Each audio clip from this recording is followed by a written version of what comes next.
Anong ganap sa mundo ng showbiz? Tila may namumuong tensyon sa pagitan ng dalawang kapuso actress na sina Kylin Alcantara at Mariel Pamintuan.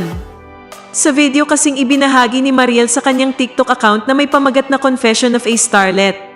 Naikwento niya na bukod sa napagkakamalan siyang si Ashley Ortega, naibahagi rin niya ang tungkol sa isang sampalan scene na kinailangan niyang gawin ka-eksena ang bida ng isang serye.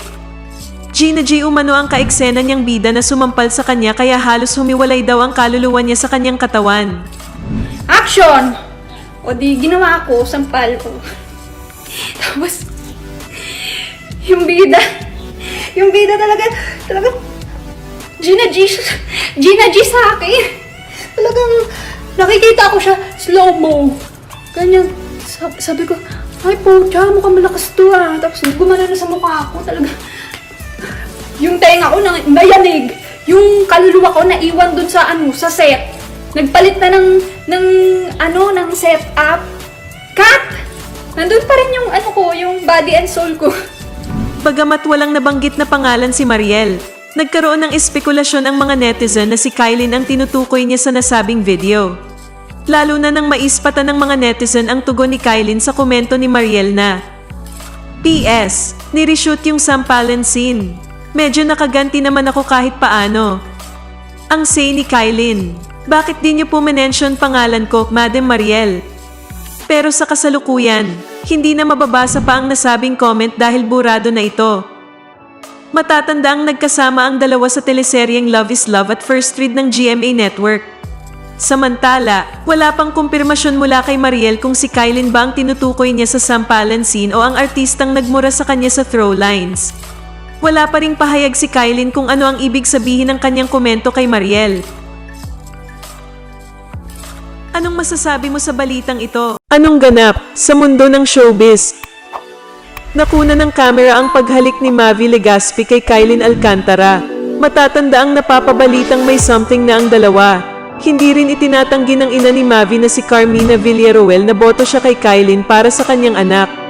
Sa video na ibinahagi sa TikTok, makikitang nakaupo sa harap ng computer si Kylin. Humarap siya sa camera at nag-make face. Inakala ni Mavi na nagpapahalik sa kanya si Kylin. Kaya hiyang-hiya sina Mavi at Kylin nang ipaalam nito sa aktor na naka-video sila.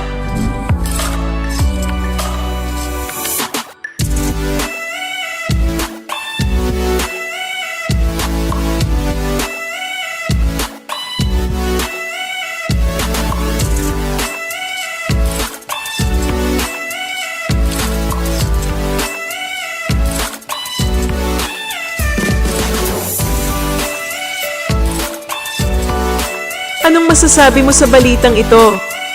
Anong ganap sa mundo ng showbiz?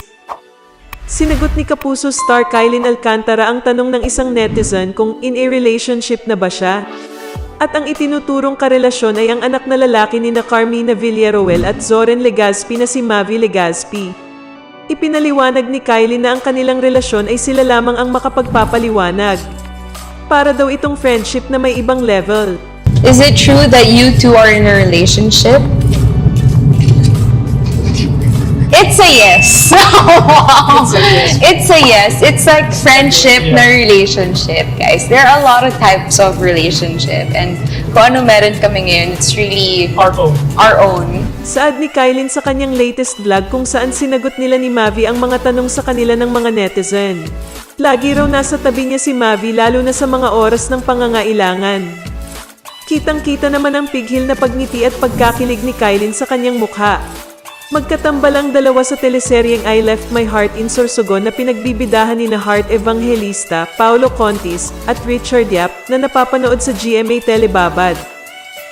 Anong masasabi mo sa balitang ito?